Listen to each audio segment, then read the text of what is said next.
Section 4.3 is going to be one that you're going to use a ton in geometry. So the proportions was kind of a real life thing. This next section I do is going to be for helping you out when you get into geometry. You're going to be working a lot with square roots and you're going to have to simplify them.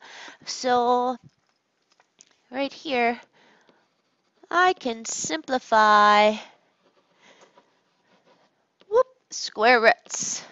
You might say, well, I know what the square root of 9 is already. That's not what I'm talking about, because those that you already know, like root 9 is 3 and root 4 is 2 and root 25 is 5, those are really important to the simplifying process, but those just happen to be the only ones that simplify really nicely. And they get a special name. They're called perfect squares, and you need to know them and you need to know how to create them.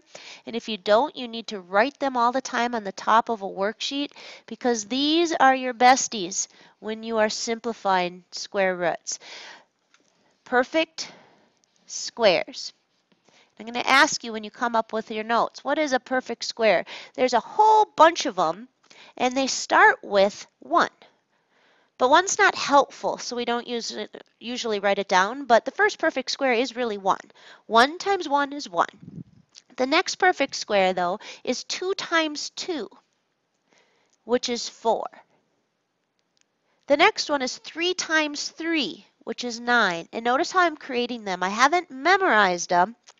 I'm just going to my next counting number, and I'm doing it times itself. So 1 times 1, 2 times 2, 3 times 3, 4 times 4, 5 times 5, 6 times 6, 7 times 7, 8 times 8, 9 times 9, 10 times 10, and I could play that game till I croak over and die, but really it's these first 10 that you need to know how to create and know how to find.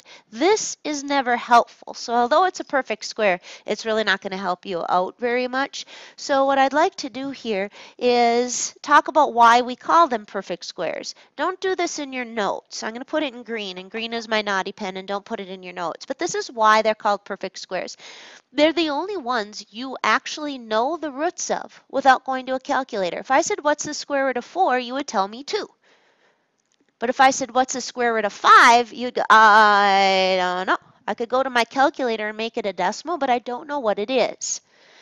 The next one that I know is root 9. I don't know root 8. I don't know root 6, but root 9 is 3. And again, don't put this on your paper, these little root symbols. Root 16 is 4. Root 25 is 5, 6, 7, 8, 9, 10. All other numbers between these, 26, 27, 28, 29, 30, 31, 32, 33, 34, 35, we don't know their roots. Some of them can be simplified, but we don't know what they are. And I'm going to kind of put this in a similar context when you first learn fractions. 8 over 2 is exactly 4, and it's perfect, and it's beautiful, and it's lovely. 2 divided by 6, although it's not beautiful and lovely, it does simplify to 1/3. 3 over 7, it's not beautiful, it's not lovely, and it doesn't simplify. It's just purely done. The best I could do is make it a decimal. Well, that's what we're going to be thinking about with these square roots. Some of them are beautiful, like all of these. They are just lovely. 3, 4, 5, 6, 7, 8, 9, 10. Some of them simplify, like actually root 12 does. Root 27 does. But some of them are just done. Like root 10 actually doesn't simplify, and I don't know what it is. So we're going to talk about how we simplify and how we know if something's simplified. And it all boils down to these numbers that I have listed up here, the perfect squares. We say that a square root can be simplified. So let's go chunk this off here. A square root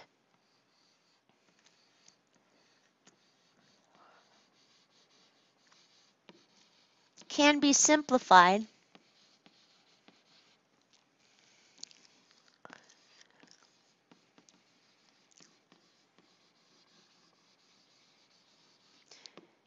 if.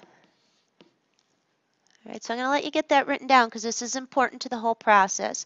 We say a square root can be simplified if it has a perfect square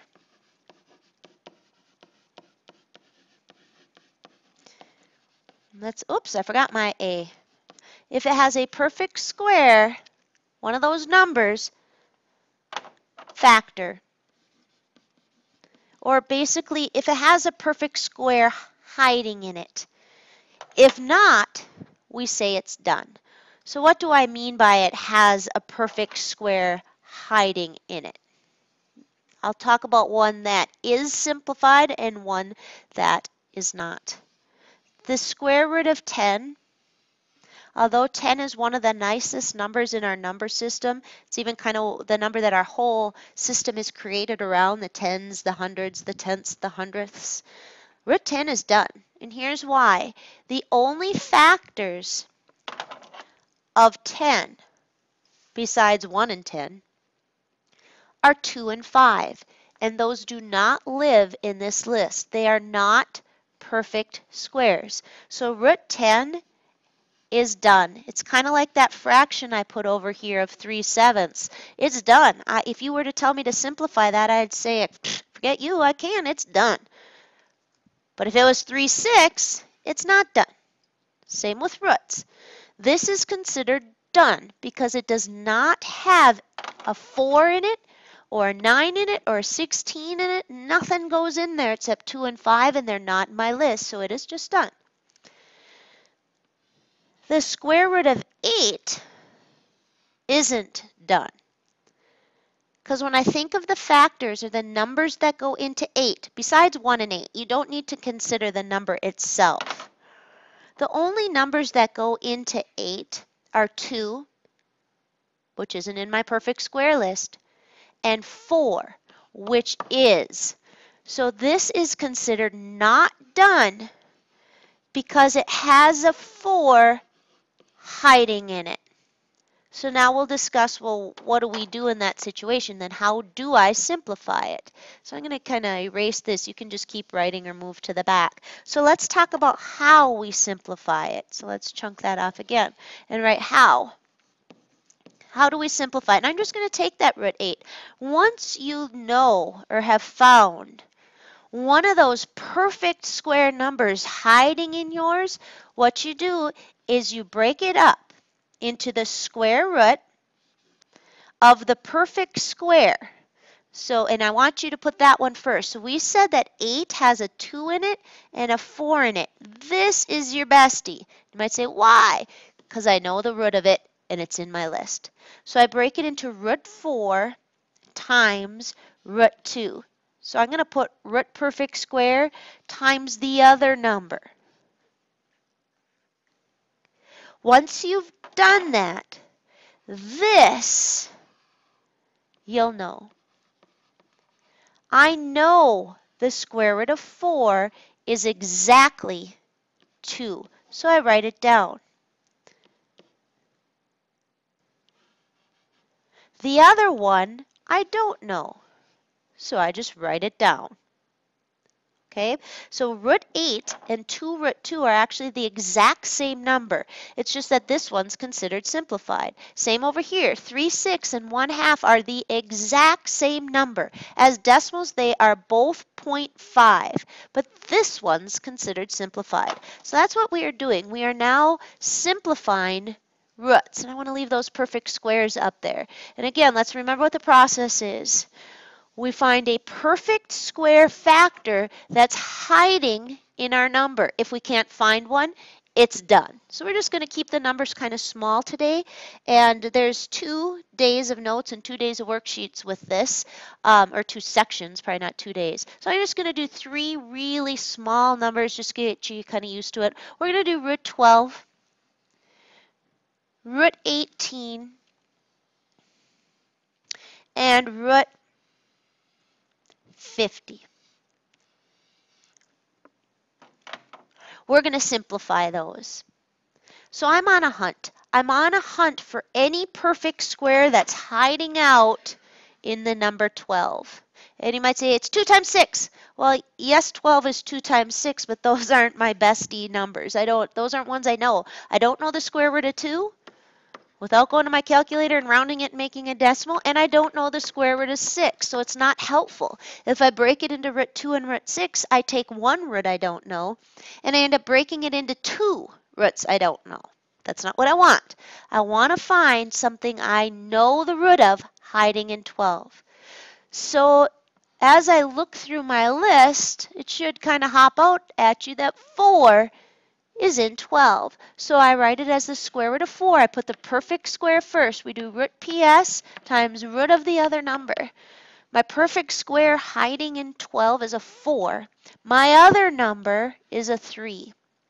And why do I do that? Because I know without a doubt what the square root of 4 is. It's 2. So I write this as 2 square root 3. Next one, number 18. There's lots of things that go into 18. 3 is in there.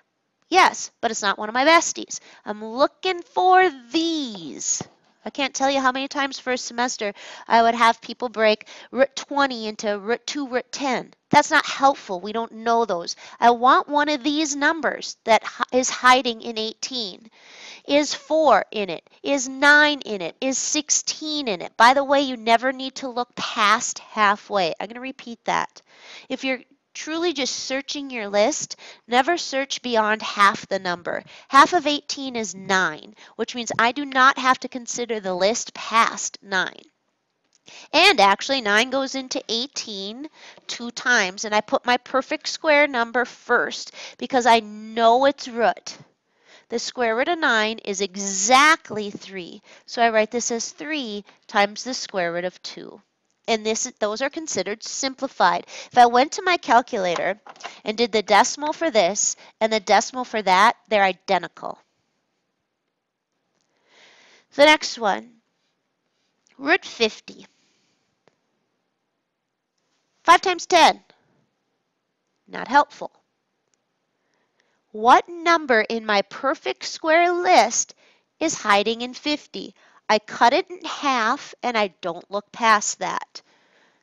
Half of 50 is 25, so I'm considering any of these. And right away, my first one up for consideration, by the way, you want to look from the biggest on down because we want to find the biggest perfect square hiding in there. So I cut it in half and I head to the left and 25 is in there right away.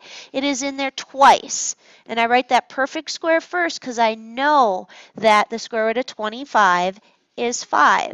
And I'm done. So there's 2 things I want to caution you about before I go send you off to your worksheet. Number 1 is this. So I'm going to write a little caution.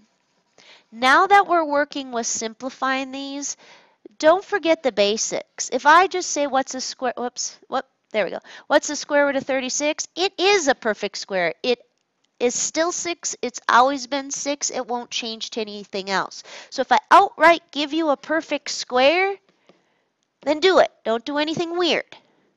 It's only when I give you a number that's not a perfect square,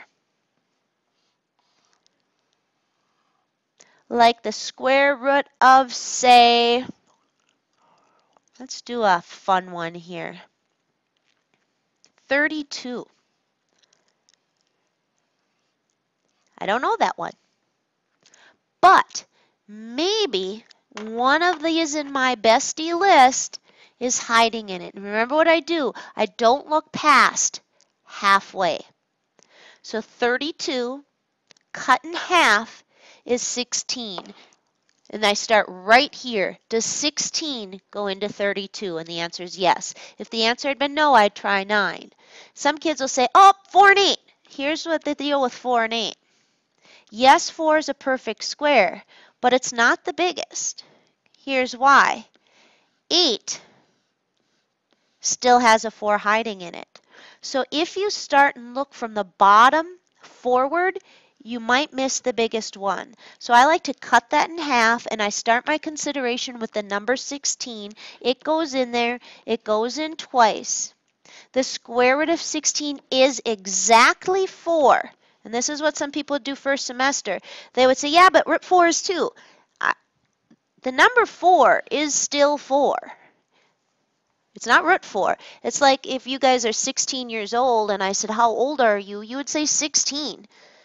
You wouldn't say, I'm 4, because now we're working with roots. You only take the root if it's under this radical sign. And the minute I take the square root of 16 and get a 4, I no longer have that root symbol. So don't go taking the root again. The answer to this one would be 4, root 2. So you're going to go up and grab worksheet number 3. Worksheet number 3 is blue. And this is one where I want you to do about the first 5 of them and then have it checked part way just to make sure you're doing it right. So go grab blue worksheet number 3, and then there's only 4 more lessons. Have a good one, guys.